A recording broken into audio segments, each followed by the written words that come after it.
we build this city with you together. There is nothing you gain from destroying it. Destroying a city doesn't mean carrying your anhole and digging the tarmac.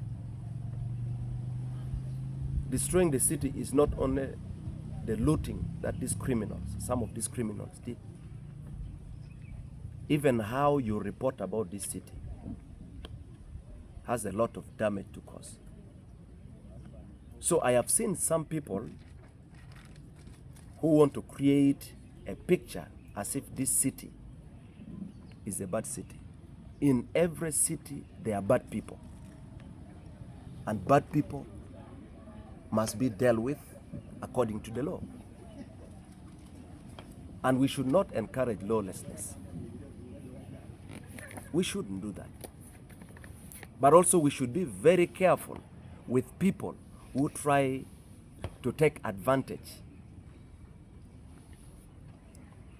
and distort information. That is wrong. And so my program with the border borders on Saturday had nothing to do with NUP, had nothing to do with Honorable Robert Chagulanyi's program in Gulu. I have no business with his party. I have no business with his activity. He's a duly nominated presidential candidate. He has a right constitutionally to be in any part of the country as programmed by the Electoral Commission, and that is it. So his coming to Gulu on Saturday was legal, was within the electoral laws, and there was no need to have any form of scuffle or violence. But how the police or the army or the thugs, how they handle it, the people responsible must account for it. And for me, the police is charged with the duty of maintaining law and order. And I've made clear demands to them to make sure the perpetrators are brought to book. And that's my position. Now, yesterday, I got a call and I was informed about the unfortunate, very unfortunate demise of a young boy called Joshua. According to the information I got, Joshua, son to late Colonel Anywa. I got a call from a lady who introduced herself as one of the aunties. Fortunately, I know her. So when she called me,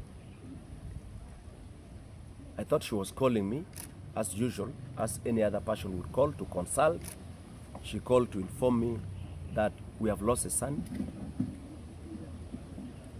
And I asked what exactly had happened. And she narrated. I'm told, because I saw a statement issued by the police, that investigation is already ongoing. And I wouldn't want to make statements that would jeopardize the investigation. But according to the information I got from her and what I also read from the police statement that they issued, is that this boy was assaulted by some people, and according to the aunt, that those people allege that he had taken their phone, that a border, either a border or two, found him being assaulted, and they took him home almost unconscious, and the mother rushed him to hospital. I have been in touch with them. I have been calling the police to find out how far they have gone with the investigation. I'm told, fortunately, that those borders are cooperating with the police, and they say they know the people who attacked this boy. And so I hope they will help the police to have the killers arrested and prosecuted. Again, the police will have to do their work and do it expeditiously and make sure this is sorted. But I have seen some people reporting. I saw a statement issued. I saw James which's name on it, saying the boy was attacked at Chagolanyi's rally and all that. And sometimes when you don't verify information, you end up reporting things that misinformed and create actually when I spoke to some of the relatives, they're extremely hurt. They even hurt how the picture of the boy is now being used by some politicians. And there are some politicians from some parties who rush and they were trying to, and they were chased away. It's a very painful situation for the family and all of us to have such a young boy killed in such a manner. We must all condemn it, but we should also make sure the truth is established. And I pity people who try to use every bad situation for political reasons, including those who try to report. I have seen in Uganda now everyone wants to have breaking news, even when you do not know anything, just because you want to be the first to bring out something. That is very far from being professional. So now, if you establish that what happened is completely different from what you reported, what are you going to do? You can't change the story. But it has implication on your own image as a practitioner. And so we should stick to what is required of us and make sure we dig the truth. But we should also not fear to speak and not speak in fear. When bad things happen, we must condemn. When bad things happen, we must hold those responsible accountable. But we should also be cautious from being duped and used by people who have bad intentions. So I condole with the family. I hope the police will expeditiously establish what exactly happened, and there is no need trying to twist, create stories, and allow some people take advantage. I saw some noob leaders, tweeting and giving information that suits their own interests. That is not in our interest. Our interest is we can't accept such a life to be lost, and the people responsible must be brought to book. And that is it. So I thought I should make this clarification. I have heard what the statement issued by the police. I have heard the statement issued by Honorable Norbert Mao.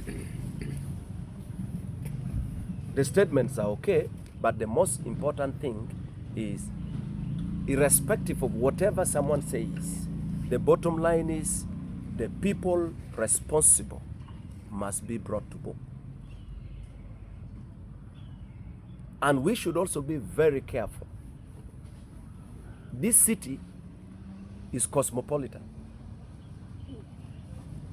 This city is growing not only because of the Acholis. This city is growing not only because of the Northerners. This city has people who have come from near and far, and they must be respected. And so the people who targeted, because the stories I have read. Actually, that very evening, I went to a barber shop. When you follow Caranyero, there is a barber shop where I always go. It's operated by business people who came from central Uganda. That's where I always. When I went there, I didn't know what was going on. They were closing. I said, why? He said, we are being targeted. I said, by who? That there are street kids who are running around targeting people. I said, let them find us here. I started calling the police. I told them, don't close. I'm going to sit here. And that's where they work on my hair. They were all in fear. They wanted to close. By about 6 p.m., they wanted to close and go home. That is unacceptable. We are recovering. We are not at par with the rest of the country. And anybody who tries to use politics to target our business people does not know what we want as a city. But I also want to caution all the political parties, including NUP, because they should also be held responsible for some of this mess. The security people, the police, those thugs who were parading in town, moving around, terrorizing people, they should be held responsible. And this goes to all the politicians. I don't know why people do not respect the law. I am a candidate, I'm campaigning. Some of you have attended my rallies. I stick to what the law requires. I don't even go beyond 6 p.m. by 1 minute. I want to follow the law to dot. But I've seen there are people who would want to use chaos, use tricks, use blackmail. That shouldn't be the politics of this country. And because our people are desperate, our people are angry, and because they end up doing things that are not right, people end up making judgments that are not called for.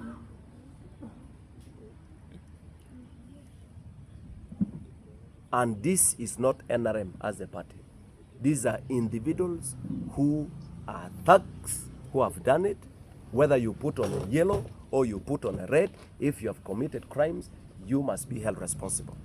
And nobody should be dragged into what he or she does not know. I have heard a gentleman called Ochirideo.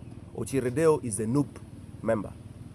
Ochirideo recorded his voice saying he has evidence that Mapenduzi was planning with street kids to attack people. That is bogus.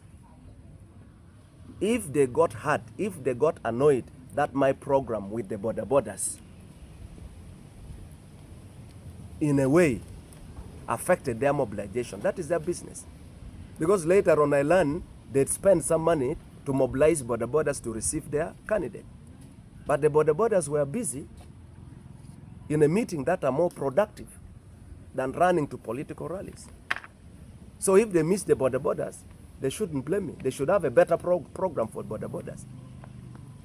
But trying to blackmail me just because they are angry with my programs, it doesn't work. He abused my mother. It is not the first time I have had people abuse my mother. Fortunately, they have mothers.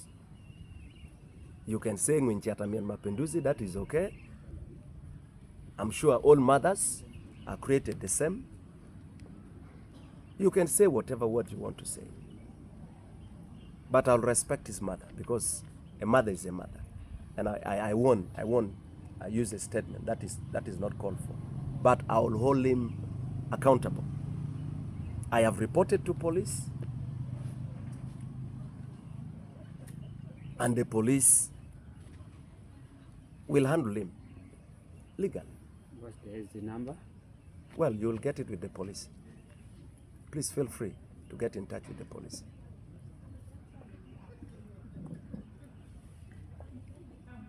So that is what I am going to do. He has also threatened that when he finds me, he wants to box. I know this Deo man. I don't want to say much because that's really not my level. I don't preach violence. I don't cherish such talks. So I wanted to make this as a statement that should go on record, and just to repeat, I condemned whatever happened. The police has promised to bring the perpetrators to book, and that is what we expect of them. And we all have a duty to protect our city. That's my statement.